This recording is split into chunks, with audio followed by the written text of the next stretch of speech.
A lo largo de este ciclo, pasamos revista a algunos de los temas contenidos en el libro Isis sin velo de la señora Elena Blavatsky. Explicamos en la primera disertación del ciclo las características del libro, en que se abocetan y se presentan, comentándolos, diversos aspectos de la filosofía esotérica, arrojando luz sobre una serie muy vasta de problemas que el investigador acerca de la vida espiritual ha tenido en todos los tiempos. De modo que, a lo largo del curso, hemos examinado algunas de esas cuestiones. Esta clase, la última, la vamos a dividir en dos partes. La primera de esas partes, van a ser comentarios a algunos fragmentos del libro de la señora Blavatsky, La doctrina secreta. Los he extractado y sintetizado para apretar, si cabe más, su pensamiento, al que voy a agregar comentarios. La segunda parte se basará en comentarios a fragmentos del libro Isis sin velo, que nos ha venido ocupando. Esos fragmentos, en cierto modo, son una síntesis de los temas que hemos venido tratando hasta ahora. Punto primero.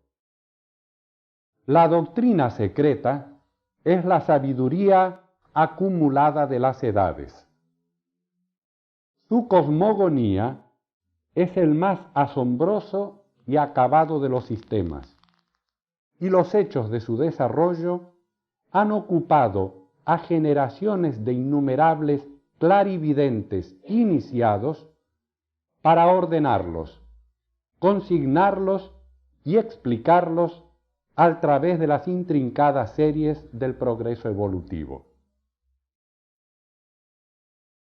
El libro La doctrina secreta fue escrito por la señora Blavatsky 10 años después que el libro Isis sin velo. Y les he explicado en otras ocasiones a ustedes que durante o en el transcurso de esos 10 años, la señora Blavatsky nunca dejó de escribir y hay volúmenes enteros con todo lo que ella escribió, desde que terminó Isis sin velo hasta que comenzó La doctrina secreta. Su fiel colaborador y presidente fundador de la Sociedad Teosófica, el coronel Olcott, consigna las etapas de preparación del libro La doctrina secreta. En principio, Blavatsky vio la necesidad de ampliar el material que había empleado en Isis sin velo. En efecto, como se ha explicado, gran parte del material de Isis sin velo es más un boceto que un cuadro terminado. Importantes secciones de la enseñanza esotérica estaban apenas delineadas. Y como dice uno de los maestros, uno de los gurús de la misma señora Blavatsky, en el libro más bien se decían las cosas como no eran que como efectivamente eran. La enseñanza oculta propiamente dicha está apenas delineada. Esa falencia o ese no declarar gran parte de la enseñanza pensaba subsanarse con el nuevo libro. De modo que la doctrina secreta en principio iba a ser una ampliación de Isis sin velo.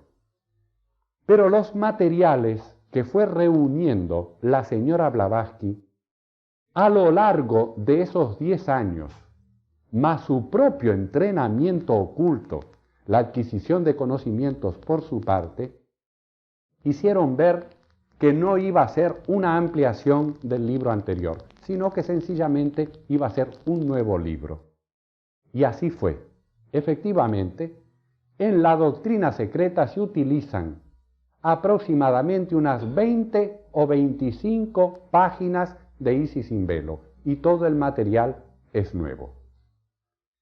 La columna vertebral del libro La doctrina secreta, esa verdadera enciclopedia de ciencia oculta, de ciencia esotérica, no superada hasta el momento, la columna vertebral, repito, del libro La doctrina secreta, lo constituye un manuscrito de una escritura muy antigua a la que tuvo acceso la señora Blavatsky por su rango oculto y que se conoce como el libro de Xian. Ese libro de Xian fue comentado en alguna de sus partes por la señora Blavatsky y esos comentarios constituyen el cuerpo de enseñanza de la doctrina secreta. Xian es una forma tibetana de la palabra dhyana, sánscrita, que significa un estado de meditación, de sabiduría meditativa. El libro de Xian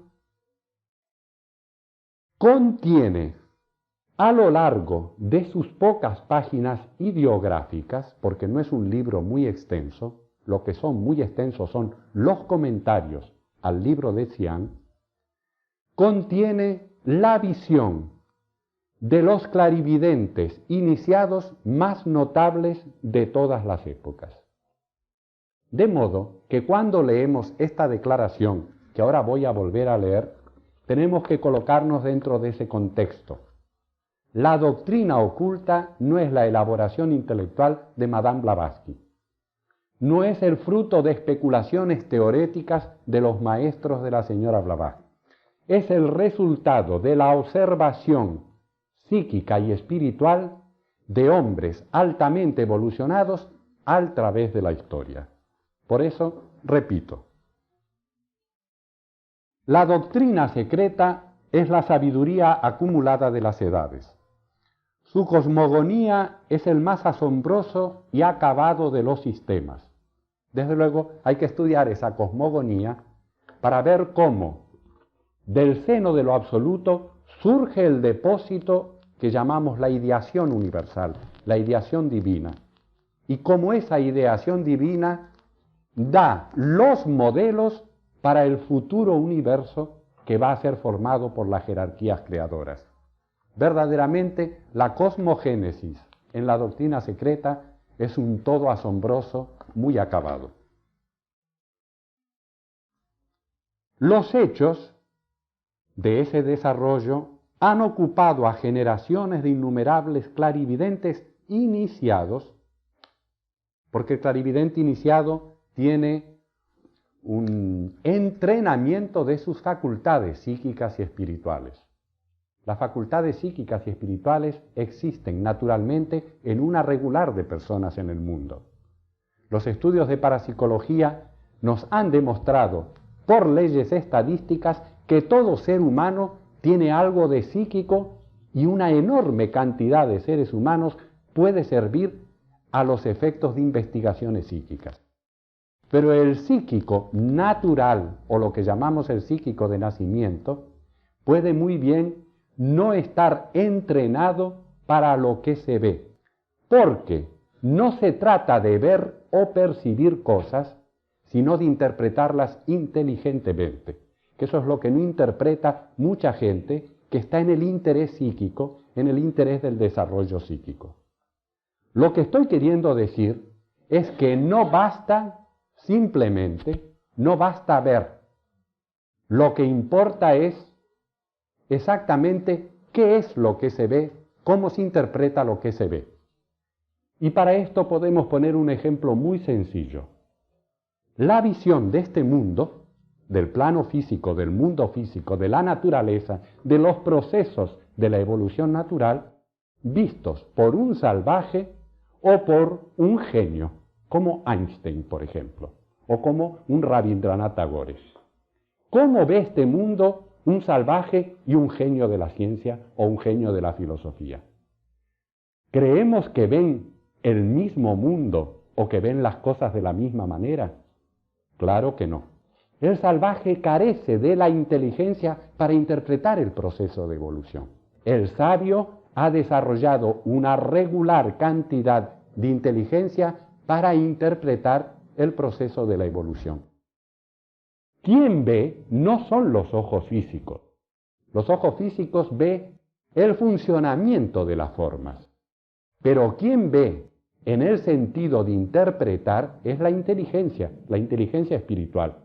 Por eso en la vida y ante los mismos sucesos, el hombre superficial no ve nada, no aprovecha lecciones. Y el sabio deduce consecuencias porque la inteligencia es lo que ve. De modo que una persona puede ver imágenes, formas, percibir sonidos, ver la claridad radiante del mundo inmediato al mundo físico, del mundo sutil inmediato. Pero si él no sabe interpretar eso, esa visión no sirve de mucho. No le sirve como al salvaje, no le sirve su visión rudimentaria del mundo físico. Claro que un hombre primitivo puede tener el órgano de la visión mejor, más sano y ver más cosas que puede ver un Einstein. En la gente primitiva, el órgano de la vista es muy desarrollado. No se trata de lo que se ve, sino de cómo se ve, de la inteligencia con que interpretamos los procesos que están ante nuestros ojos. Por eso, verdaderamente, el clarividente entrenado se entrena para interpretar, desarrolla no solo sus cualidades psíquicas, sino que desarrolla su intuición espiritual. De modo que todo lo que cae bajo su visión puede ser científicamente observado, analizado, clasificado e interpretado. Esto es la diferencia entre el psíquico común y el ocultista. El ocultista es un científico de la vida psíquica y espiritual. Por eso agrega, la contemplación luminosa de aquellos videntes ha penetrado en el centro mismo de la materia y ha analizado el alma de las cosas allí donde un profano ordinario, por sabio que fuese, tan solo hubiera percibido la actuación externa de las cosas. Esa es la voz que clama en los verdaderos filósofos y ocultistas de todos los tiempos. Saber ver el alma de las cosas. Tenemos que volver a Platón y todo lo que hemos dicho acerca de Platón, que decía, está bien, dejen que los demás clasifiquen la forma y los sucesos fenoménicos. El filósofo tiene que ir al alma de las cosas, tiene que ir al paradigma, al arquetipo, tiene que penetrar tras el fenómeno en el nómeno e interpretar las causas y no meramente los efectos. Punto 2. El material que constituye el cuerpo de enseñanza, se refiere a la enseñanza esotérica, creció comprobando, examinando y verificando en cada uno de los departamentos de la naturaleza, comprobando, examinando y verificando. Ustedes ven que el sistema oculto no difiere del sistema de laboratorio, del sistema eminentemente científico. No olvidemos que la ciencia se enseñó en los misterios y luego fue profana. Luego surgió de los centros iniciáticos y se constituyó en la cultura general. De manera que el sistema es el mismo en la ciencia profana o en las ciencias exactas o de investigación que en el mundo del ocultismo. Por eso, el material que constituye el cuerpo de enseñanza creció, comprobando, examinando y verificando en cada uno de los departamentos de la naturaleza por medio de las investigaciones independientes de los grandes adeptos. Esto es, de los hombres que han perfeccionado hasta el mayor grado posible sus organizaciones físicas, mentales, psíquicas y espirituales. El adepto, el clarividente, el ocultista entrenado ha desarrollado al mayor grado posible sus organizaciones físicas, mentales, psíquicas y espirituales. es un desarrollo integral de toda la naturaleza. Un aparato físico que no sirve no puede permitir que se exprese una vida espiritual muy elevada, muy perfeccionada. Es lo mismo que si pretendiésemos que en un mal violín herrumbado y de cuarta o quinta categoría arrancara Yehudi Menuhin sonidos sublimes. Obviamente él sí sería un gran violinista, el gran violinista que es, pero con ese instrumento él estaría limitado para expresar el poder de su arte. Por eso, desde el mundo físico o cuerpo físico, que sufre un entrenamiento muy acabado y severo, pasando por todos los principios de que hemos hablado a través de este curso, toda la naturaleza integralmente tiene que ponerse receptiva, pura y limpia para recibir la luz del Espíritu que ilumina todos los procesos, como un foco. El mismo ocultista, él es luminoso, y donde hay oscuridad, con su sola presencia, él ilumina y ve con claridad. Así es el problema y así es el desarrollo. No fue aceptada la visión de ningún adepto hasta ser confrontada y comprobada por las visiones de otros adeptos, obtenidas de modo que se presentasen como evidencia independiente y por siglos de existencia. Esto también merece un comentario. No fue aceptada la visión de ningún adepto hasta ser confrontada y comprobada por las visiones de otros adeptos, obtenidas de modo que se presentasen como evidencia independiente y por siglos de experiencia. Busquemos ayuda en la ciencia. No hay ningún fenómeno que pueda convertirse en ley si el científico que ha logrado atrapar un hecho y ha podido demostrarlo no ofrece la base para que otros científicos en cualquier lugar del mundo puedan atrapar ese hecho y comprobarlo en su propio laboratorio. No es una comprobación aislada la que constituye el cuerpo de enseñanza teosófica.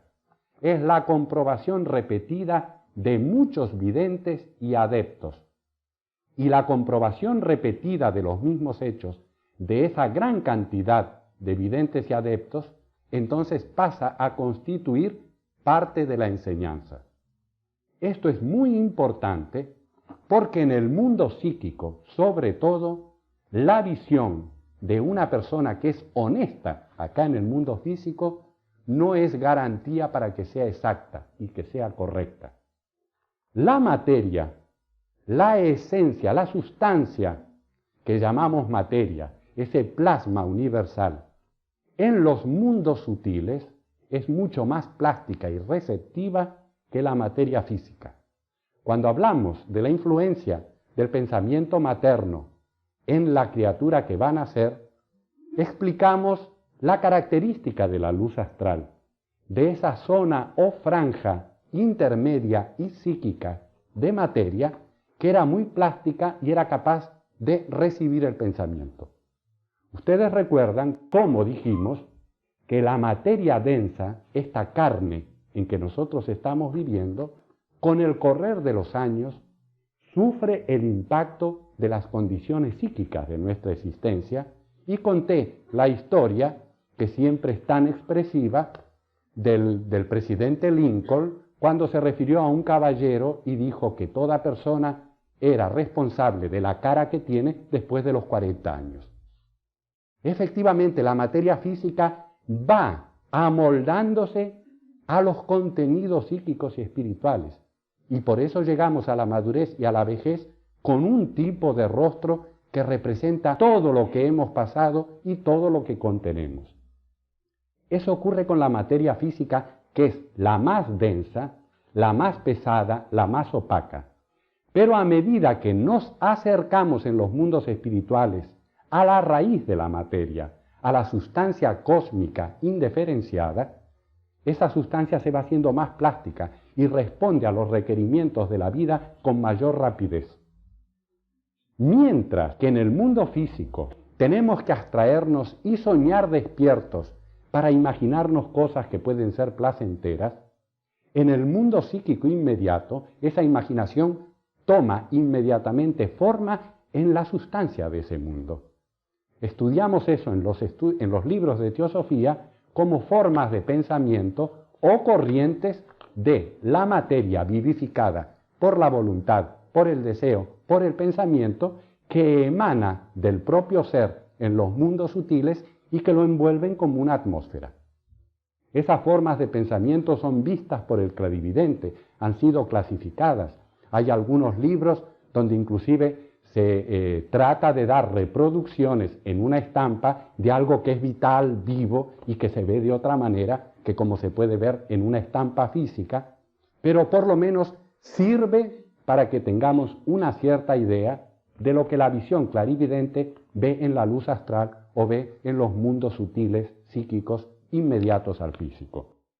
Bien, si un individuo tiene deseos, crea formas a su alrededor y él puede ver esas formas de pensamiento. Y esas formas de pensamiento no son entidades reales, sino productos de la creación, de la imaginación y del deseo, consciente o inconsciente del individuo. Un vidente entrenado se dirigirá al mundo astral, al mundo psíquico inmediato, sin deseos y con completa paz y dominio automental para no crear formas de pensamientos que lo engañen. Porque en esos mundos vemos lo que deseamos ver, no lo que es. Se requiere autodominio y un gran entrenamiento en todo caso, y a eso se está refiriendo la señora Blavatsky cuando habla de las condiciones del desarrollo psíquico. Punto tercero. La ley fundamental en este sistema, el punto central del que todo ha surgido y hacia el cual gravita, del que surge y por el que es atraído y hacia el que va a volver, es el principio sustancial, uno, homogéneo y divino, la causa raíz única. Esta es la base fundamental de la enseñanza esotérica. La realidad es una y la diversidad es algo que aparece por momentos en el seno de lo absoluto uno y vuelve a reabsorberse en el mundo de lo absoluto uno. Por eso somos uno. Por eso la ignorancia es creer que somos cosas separadas y la sabiduría es ver que somos facetas de una misma unidad. El hombre sabio es el hombre que vive en la unidad. El hombre ignorante es el que se cree un yo separado. El hombre sabio es el que vibra con la unidad de vida. Espiritualidad significa unidad de vida. Significa la percepción de la unidad de toda vida, el mar de vida en que estamos sumergidos y del que somos facetas o partes. Esto es una experiencia psíquica, una experiencia espiritual. Por eso la fraternidad universal, por eso los principios de convivencia en el mundo han fracasado porque los gobiernos han pretendido a lo largo de la historia hacer que haya paz entre los seres humanos por medio de leyes físicas, de leyes sociales. Es imposible que haya paz, es imposible que haya hermandad sin una experiencia de carácter espiritual. Y esa experiencia es la experiencia, el atisbo, el vislumbre de la unidad de toda vida. Porque sé que cuando hiero a alguien, me estoy hiriendo a mí mismo que vivo en ese alguien, entonces dejo de herir.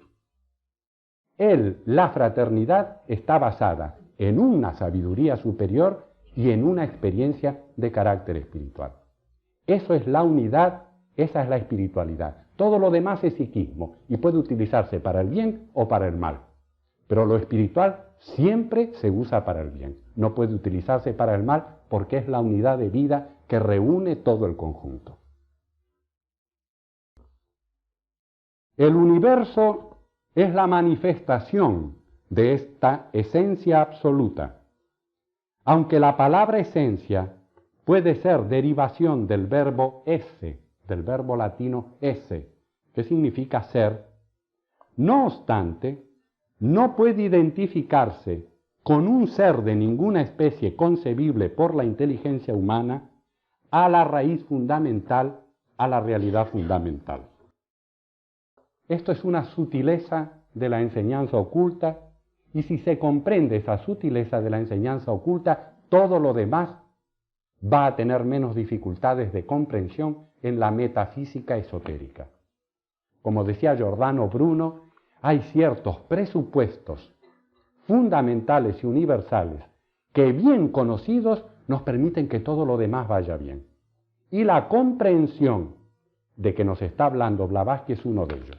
Giordano Bruno decía que si el primer botón de mi chaqueta está mal abrochado, el resto de los botones están mal abrochados. De modo pues que partiendo de bases seguras, nosotros vamos a tener el camino muy allanado. Lo importante es comprender que el absoluto o la realidad última no es ningún ser en el sentido que nosotros tenemos comprensión de un ser, de un individuo, de alguien que quiere, de alguien que imaginamos más grande que nosotros. Lo absoluto es la vida misma, no es un individuo, no quiere ni deja de querer. Es la vida que palpita en su propio tiempo de eternidad, desde el principio hasta el fin, y que constituye la eternidad misma. Es aquello que está más allá del tiempo, del pasado, del presente y del futuro. No es ningún individuo. Los dioses y las jerarquías aparecen en la manifestación y plasman el universo. Pero ese ser absoluto no es ningún individuo. Tenemos que identificarlos con la vida misma. Por eso Blavatsky tiene reticencia en utilizar la palabra Dios para referirse a ese absoluto. Cada una de las cosas en el universo, a través de todos sus reinos, y los reinos no son los que ve el ojo físico solamente. Hay reinos suprafísicos, reinos débicos, reinos angélicos, reinos de carácter espiritual y psíquico. Nosotros decimos que el reino mineral es uno, el vegetal es otro, el animal otro, y nos quedamos en esto. Pero la materia que pueden percibir los ojos físicos no agota la realidad. Los sentidos físicos ven de la realidad la porción más pequeña, y más allá de aquello que perciben los ojos físicos, se extiende el universo organizado en formas más sutiles, más esenciales, que son las que interesan especialmente al ocultista.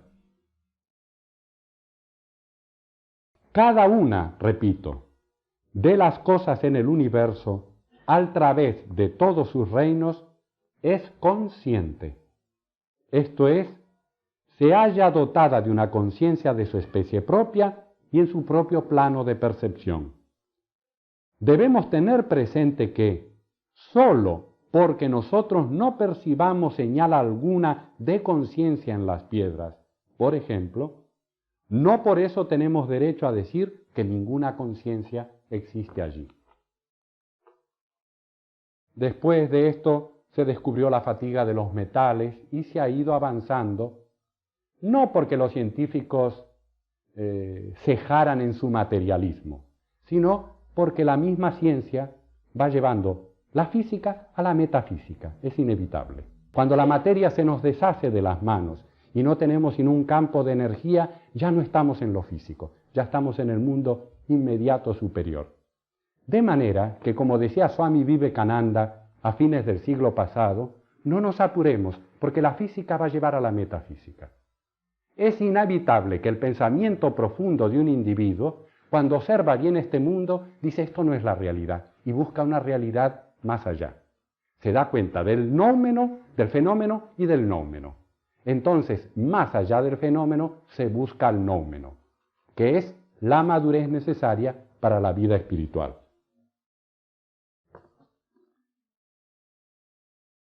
Se refiere, pues, a que todo es vida, a que todo está vivo, y que vida es sinónimo de conciencia. Porque conciencia es la vida capaz de responder a incitaciones que le llevan desde afuera. Si fuésemos muy sensibles, veríamos que no, como todos los agricultores supieron desde todos los tiempos, que las plantas tienen una vida y una forma de conciencia. Veríamos que las piedras también tienen su forma de conciencia rudimentaria, que todo está vivo y que esa vida se expresa como una conciencia a diferentes niveles, con sus propias respuestas, en su propio nivel. Quinto, todo el cosmos con K, el macrocosmos, es dirigido, vigilado y animado por series interminables de jerarquías de seres sencientes, teniendo cada uno de ellos, de esas jerarquías, una misión que cumplir. Varían estas jerarquías constructoras, varían hasta el infinito en sus grados respectivos de conciencia y de inteligencia.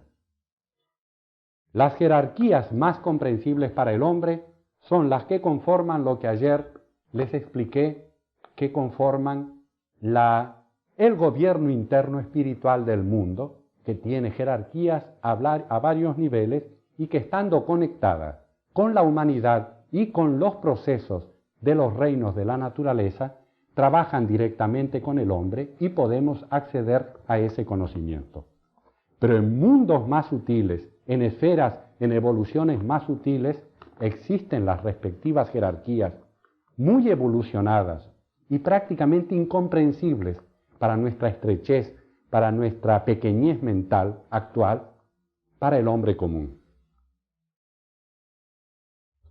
Por eso anoche decíamos que el hombre siempre está acompañado espiritualmente, que es la ignorancia o el egoísmo lo que nos hacen islas incomunicadas, pero si vencemos la ignorancia, la avidia de los hindúes, que no es ignorancia académica o enciclopédica, sino que es ignorancia de la realidad que subyace en la vida.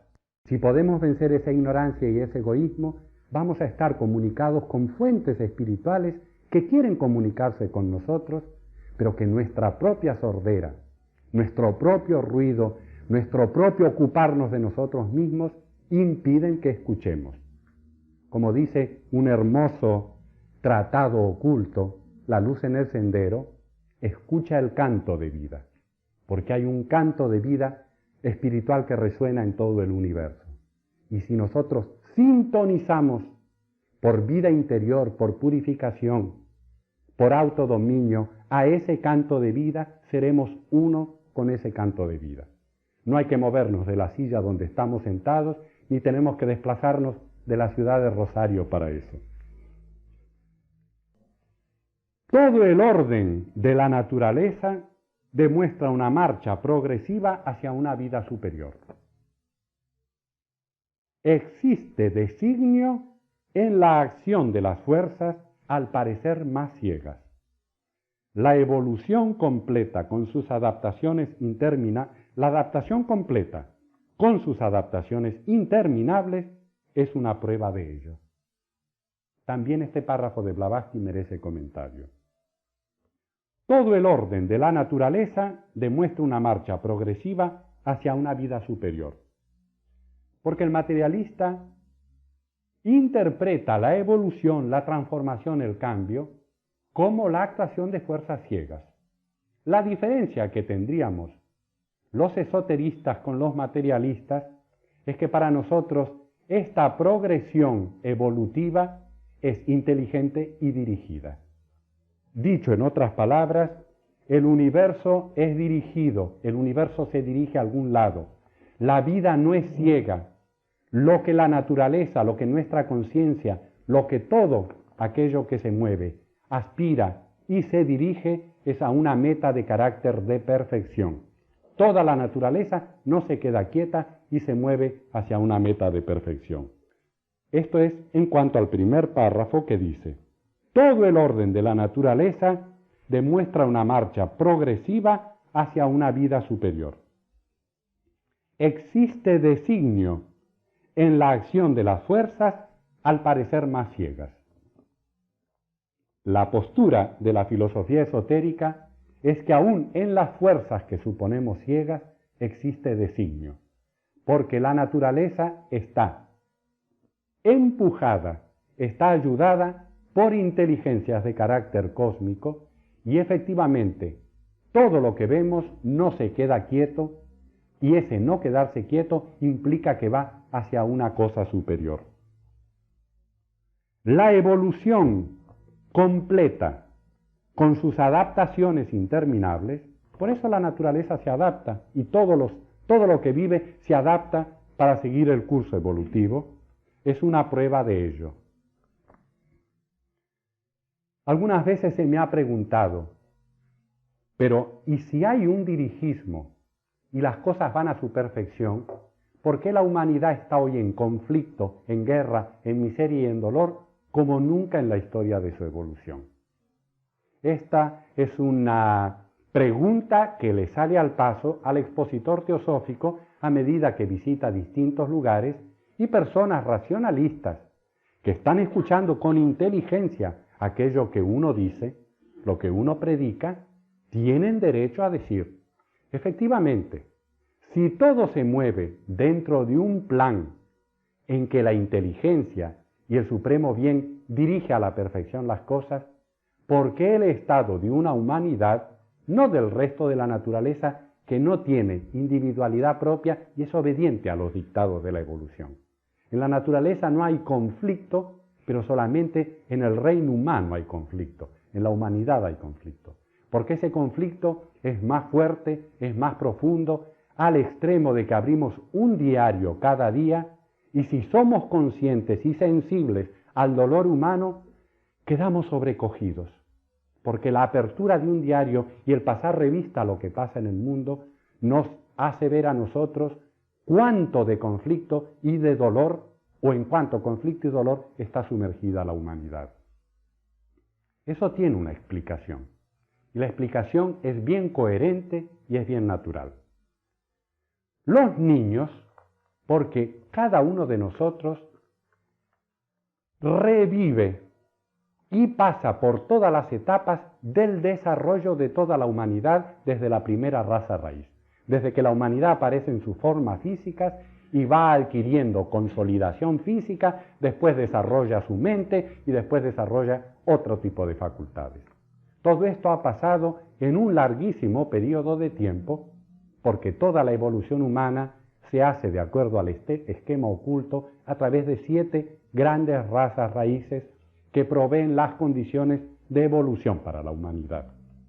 De esas 7 razas raíces, la humanidad se divide entre individuos que están en la etapa de la 4ª gran raza raíz e individuos que están en la etapa de la 5ª gran raza raíz, que aún no ha finalizado, mientras que ya se ven en algunos lados los individuos intuitivos que van a configurar el tipo de la 6ª raza raíz.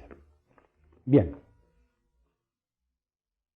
El niño, antes de nacer, pasa por las etapas físicas hasta su nacimiento de las primeras razas que fueron de evolución física. Si ustedes leen el 3er volumen de la Doctrina Secreta, se van a encontrar admirados de una descripción de por qué toda la fisiología actual es el resultado de un largo desarrollo que comienza como un paradigma psíquico, como un modelo psíquico, y se perpetúa a través de las razas. No tenemos tiempo para exponerlo. El niño nace y crece por obediencia. No tiene responsabilidades porque no tiene mente todavía. La mente duerme en él. El futuro hombre duerme en el niño. Las potencialidades de autodeterminación y autorresponsabilidad de los seres grandes están yaciendo latentes en el niño. Por eso la responsabilidad es de los mayores. Los padres son los responsables de los hijos. Pero llega a medida que pasa el tiempo y a medida que el niño es educado y es preparado, la naturaleza lo va haciendo un chico, luego lo va haciendo un adolescente y luego un hombre.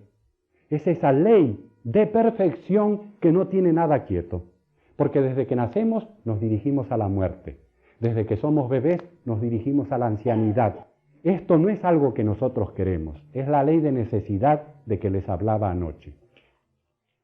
Cuando a la edad de la adultez asumimos la mente, y vean que las leyes tienen edades precisas para la responsabilidad social de cada individuo. Hay una edad para la responsabilidad social, porque eso acompaña al desarrollo que ha hecho a través de las razas raíces. Primero hay desarrollo físico, luego psíquico y emocional, y luego mental.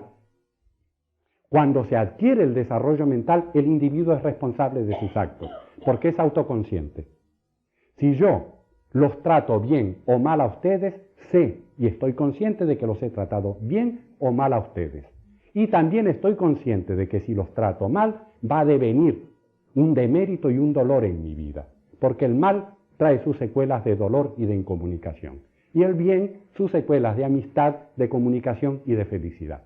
Y soy consciente de todo esto, soy consciente de mi conducta. Cada persona civilizada en la edad de la razón es consciente y por tanto responsable de su conducta. ¿Qué trae la edad de la razón? Un individuo. Las masas, más que un individuo, son una aglomeración, una masa, una multitud. Pero el individuo, cuando adquiere por la cultura, por el desarrollo, a la plenitud de su estado mental, deviene un individuo y se aísla, porque un individuo es algo que se segrega de la masa de vida universal y se constituye como algo separado. Esa es la función de la mente, en el cosmos y en el hombre, hacer un individuo. Ese individuo va a ser consciente de todos los procesos y cuando vuelva al mundo espiritual será consciente de todos los procesos y será creativo, no un ser obediente, sino un ser creativo conscientemente. Toda la evolución quiere eso, que seamos individuos que hemos vencido al mal y que somos seres creativos conscientes. Pero cuando nos segregamos de la naturaleza, cuando afirmamos nuestra individualidad, vivimos para el yo, para el individuo, y ahí comienzan los problemas. Por eso, la humanidad que está adquiriendo la etapa mental está en más problemas ahora que estaba cuando era más joven y más infantil, y tiene más problemas ahora que cuando asuma su espiritualidad en el futuro. Voy a tratar de explicar más esto porque no sé si logro hacer llegar la lógica de este proceso. Un hombre simple no tiene problemas psicológicos y no tiene necesidad de ir al psicoanalista o de ir a consultar a un psicoterapeuta. Esto es fácil de comprender. ¿Quiénes van y utilizan la psicoterapia? Gente civilizada, artistas, literatos, generalmente es gente que tiene un estatus de civilización. No vamos a encontrar en el consultorio del analista ni a un montañés, ni a un campesino, ni a un hombre simple. No tiene problemas. Es el hombre más evolucionado el que tiene problemas, porque el bien y el mal entablan una lucha en esa conciencia autoconsciente. Por eso hay problemas. El campesino hace cosas malas, el hombre primitivo hace cosas malas, pero no tiene todavía la noción vívida, lúcida, del bien y del mal, más que en una etapa física, de lo que es agradable o desagradable. A medida que evolucionamos, vamos teniendo autoconciencia, pero también conflicto, porque entonces el bien y el mal se presentan como un problema en nosotros y empieza una lucha que hay que definir. La luz tiene que luchar con la sombra y tiene que triunfar. De ahí las disciplinas espirituales. De ahí el sentido de vergüenza, el sentido de atormentamiento. De ahí las neurosis de los individuos que tienen una capacidad sensible, porque están en lucha consigo mismos. Y como están en lucha consigo mismos, están en lucha con los demás, porque no podemos dar a los demás lo que no tenemos. Si estoy en lucha en mi interior, no puedo darle paz a nadie. Como si soy ignorante, no le puedo dar sabiduría a nadie. Esto es bien claro y esto explica por qué. En el plan, llegar a ser un individuo autoconsciente presupone lucha. Y por eso, aunque un individuo aparentemente esté en lucha y esté mal, es que está más evolucionado. Nos damos cuenta ahora de por qué el plan sigue adelante aunque haya conflicto y aunque haya lucha.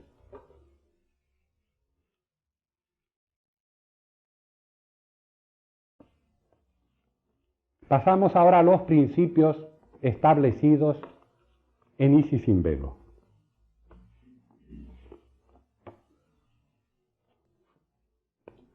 Ya estos se refieren a temas que tratamos a lo largo de algunas de estas disertaciones. El punto primero es, los fenómenos, todo tipo de fenómeno que no corresponda o no responda a leyes físicas, lo que llamamos fenómenos psíquicos o espirituales, que hemos visto que era una irrupción en la zona mecánica o física, esa mecánica, empleo la palabra con ciertas reservas, cuando fuerzas de otra zona sutil irrumpen en el mundo físico y el hombre ignorante dice, un milagro. Pero la mente humana civilizada dice, ¿qué fuerzas o qué leyes han actuado que nos dan a nosotros la irrupción, nos dan la aparición de un fenómeno que no se puede explicar por medio de leyes físicas? Nos dice Blavatsky, los fenómenos llamados milagros no son tales milagros como hechos sobrenaturales, sino efectos de una ley eterna, inmutable y continuamente activa. La naturaleza se ordena por leyes. La ley es la expresión de la voluntad divina. Si ustedes quieren conocer la voluntad divina, observen las leyes de la naturaleza, del modo más perfecto que puedan observarle. Las leyes de la naturaleza son la expresión de la voluntad y del proceso de evolución divino. Si viviéramos de acuerdo con esas leyes naturales, si nos alimentáramos, pensáramos, sintiéramos de acuerdo con lo que las leyes indican, viviríamos 1000 años, estaríamos sanos siempre y todo sería una felicidad. Justamente nos enfermamos, entramos en conflictos porque no vivimos de acuerdo con las leyes. Es decir, no vivimos naturalmente. Todo en la naturaleza es el entrejuego de leyes subsidiarias de la gran ley de evolución cósmica que llamamos ley de karma en los estudios teosóficos.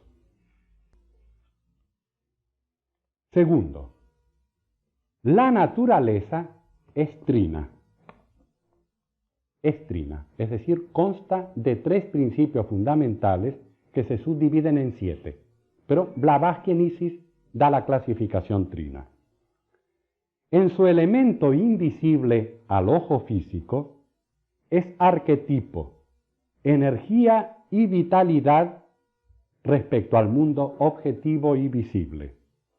Ambos, el mundo psíquico y el mundo visible, son mudables y perecederos.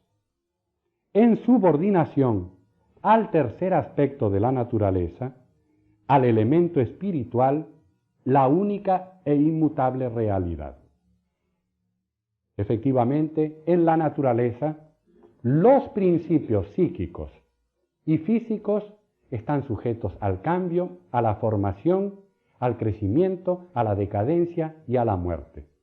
Solamente en la naturaleza y en el hombre, esa parte de eternidad, ese principio puro, ese testigo interior de todos los procesos que está más allá del pasado, del presente y futuro, es lo que constituye la eternidad. De ahí la necesidad de ir hacia adentro, la necesidad de vida interior. La naturaleza, pues, es trina. Y en el número tercero tenemos, el hombre es trino, como la naturaleza, macrocosmos y microcosmos. Cuando el alma se identifica con el espíritu, alcanza el hombre la inmortalidad. El cuerpo está sujeto a la destrucción y el alma necesita de diversos cuerpos para su evolución. El alma, como lo he explicado en otras oportunidades, es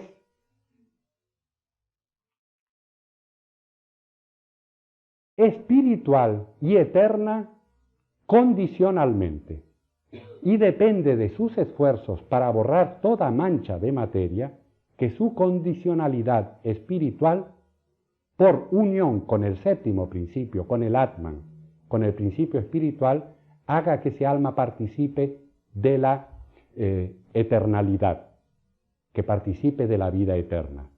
En nosotros, el elemento consciente que aspira a lo espiritual no es el puro espíritu. Por eso tenemos aspiraciones. Por eso en el mundo oculto se designa aspirante al principiante de filósofo, al principiante de individuo que va a seguir el sendero de carácter espiritual. Si el ser consciente y pensante fuera el espíritu puro, no tendría que aspirar a ser lo que ya es. La mente, manas, el quinto principio, necesita refugiarse, engancharse y unirse a los principios superiores, Buddhi y Atma, puramente espirituales, y entonces su condicionalidad espiritual y eterna se hace efectiva. En una palabra, el alma tiene que ganarse su inmortalidad. De ahí las enseñanzas de todas partes del mundo, del alma y su esposo Cristo, en el caso del cristianismo y del misticismo cristiano. El alma se desposa con Cristo, que no es con un personaje histórico, sino que es un acontecimiento místico en que el alma humana, la mente consciente que somos, nos unimos en una boda y en un casamiento, es decir, en una unión espiritual indisoluble con los principios superiores. Y así como en el cristianismo adquiere ese aspecto místico, en los otros sistemas esa misma unión mística se expresa de otra manera. En algunas escuelas de la India se denomina yoga a esa unión mística entre el alma individual y el principio universal o la fuente de donde emanó.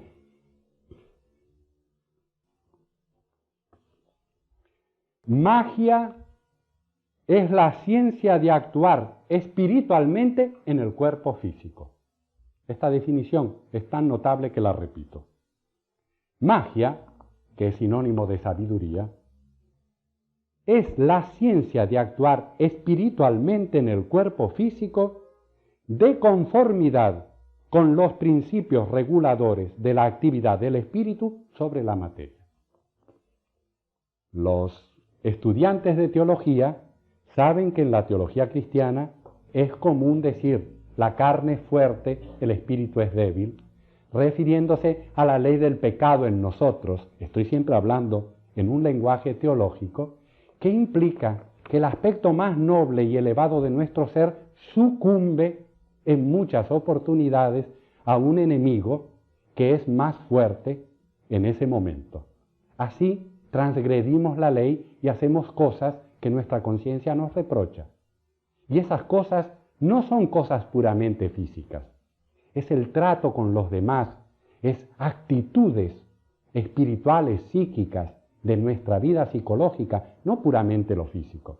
No es que cedo a la gula o a la concupiscencia, cedo también al orgullo, a la separatividad, a la soberbia, a la agresividad, y en todo caso siento vergüenza de mí mismo. Todos esos principios psicofísicos están contenidos en la fórmula carne. En teosofía decimos el cuaternario inferior es débil y el manas es fuerte y el manas es débil. En los principios de la evolución humana, siempre, si ponemos al alma como un boxeador y al cuaternario inferior como otro boxeador, los primeros rounds los gana siempre el boxeador que representa al cuaternario inferior. La carne es fuerte y el espíritu es débil. Pero en el místico los términos cambian. El espíritu es fuerte y la carne es débil. El hombre se va autodominando y espiritualidad y magia es vivir con los principios espirituales en el cuerpo físico. Porque el hombre común le da todos los gustos al cuerpo físico que lo arrastra. El deseo lo arrastra a cualquier cosa. Somos esclavos y no dueños. En el caso del discípulo se aprende a ser dueño, el dominio de la materia. Y es entonces cuando el espíritu deviene fuerte, tiene autodominio, tiene dominio sobre los medios en que vive, y a esto se está refiriendo la señora Blavatsky como magia o el poder creativo de la sabiduría. Por eso agrega, magia es sinónimo de sabiduría espiritual y la naturaleza, esto ya lo leí y lo comenté, magia es sinónimo de sabiduría espiritual y la naturaleza es aliada, discípula y esclava del mago, que por serlo ha logrado la perfección y con su voluntad subyuga el principio vital que anima todas las cosas. Nos habíamos detenido en esta expresión tan sintética y extraordinaria de la señora Blavatsky. Porque la naturaleza, dice, es aliada, discípula y esclava del mago. Aliada porque la naturaleza crece por la obediencia, La naturaleza crece por la obediencia y crece pari passu con el desenvolvimiento espiritual. Hemos dicho que el hombre puede degenerar funciones de la naturaleza o matar funciones de la naturaleza, o puede preservarlas y ayudarlas. Todo animal culmina, toda la línea animal culmina en los animales domésticos, que adquieren un grado inmediato superior gracias al contacto con el hombre. El trato inteligente y adecuado con los demás hace que los demás crezcan y florezcan, como florecen las flores de nuestro jardín y como florece todo nuestro alrededor si nos convertimos en maestros porque sabemos cómo tenemos que hacer crecer las cosas. De ahí que la naturaleza sea aliada, responde la naturaleza al hombre que la ama y que la ha dominado. Es discípula por esa capacidad de aprendizaje y es esclava porque él domina y las funciones instintivas de la naturaleza nunca lo nublan. El adepto o el yogi es el ser autoconsciente y autorregulado por naturaleza. Es el ser que está percibido, percatado, lúcido de los procesos de su propia naturaleza cuando esos procesos se ponen en marcha. Alguna vez se me ha pedido un ejemplo de esto. El ejemplo es el siguiente. ¿Cómo nos encolerizamos nosotros? ¿Y quién no cede al enojo? Vamos a suponer que no somos demasiado coléricos, pero todos nos enojamos ante los pequeños incidentes que turban nuestra placidez, nuestros propósitos. En algunos casos nos enojamos mucho, en todo caso hay cólera, ira, pero en mayor o menor grado todos nos molestamos, todos nos enojamos. ¿Qué es la ira? En el principio Kama Rupa, en el alma animal, que participa de la mente instintiva, en lo que en la teosofía moderna llamamos cuerpo astral, la ira es un impacto de la mente que está fastidiada por algo y que enciende una cantidad de energía de ese principio que es una energía que tiende a explotar y a agredir, porque el que está enojado agrede. Clarividentemente, podríamos observar nosotros cómo el impacto que nos causa algo que nos molesta provoca en un segundo ese estado de cólera que responde.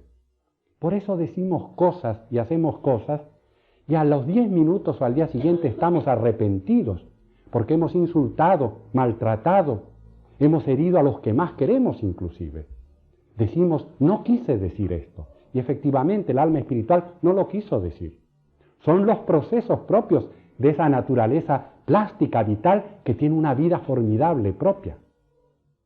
¿Qué ocurre con el ser autopercatado? El yogi autopercatado de sus procesos. Él conoce qué es lo que pasa con él. De modo que cuando se va a encender el vórtice de la ira que hará que el cuerpo astral estalle, en el momento en que recibe el impacto, el yogi dice, no me voy a enojar. Ustedes tiren un fósforo encendido en un pajar y esperen 3 segundos en tratar de ponerle el pie encima y apagar el fuego. El fuego se propagó. Pero si en el momento en que tiran el fósforo ustedes le ponen el pie encima, no hay incendio. El estar autopercatado regula los procesos de la naturaleza. Y discernimiento y autopercatación es uno de los pilares de la sabiduría, tal como se encuentran en los libros místicos de todas las escuelas.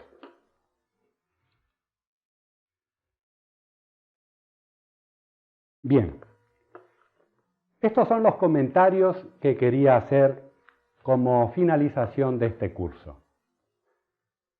Algunas veces se me ha preguntado, ¿cómo resumiría usted el mensaje de la teosofía al hombre de inquietudes? Cuando digo hombre, digo mujer. El mensaje de la teosofía es que el hombre, la naturaleza y el todo son una misma cosa. Que los poderes cósmicos del macrocosmos y del pensamiento universal del poder divino se encuentran entre los principios del hombre. Que el hombre es una representación en pequeño del universo y que tiene una mente autoconsciente, que tiene una conciencia que hace de él un ser único. El mensaje de la teosofía es, con la autoconciencia, que es sinónimo de arribar, acceder a la sabiduría, regula tu vida, hazla plena, creativa y feliz. Porque el hombre que es feliz hace que todo a su alrededor sea feliz. El hombre inspirado enciende el fuego de la inspiración en otros. Y en eso cumplimos la finalidad más excelsa y más elevada del hombre, convertirse en un centro de paz para sí mismo y para quienes lo rodean, convertirse en un centro de seguridad, de servicio, de cooperación, en una palabra, la vida del aspirante, la vida del que conoce los principios fundamentales de esta sabiduría que llamamos teosofía, se convierte en una vida plena porque vive en armonía con el propósito divino y con las leyes que expresan ese propósito. Y les agradezco la atención que me han preparado.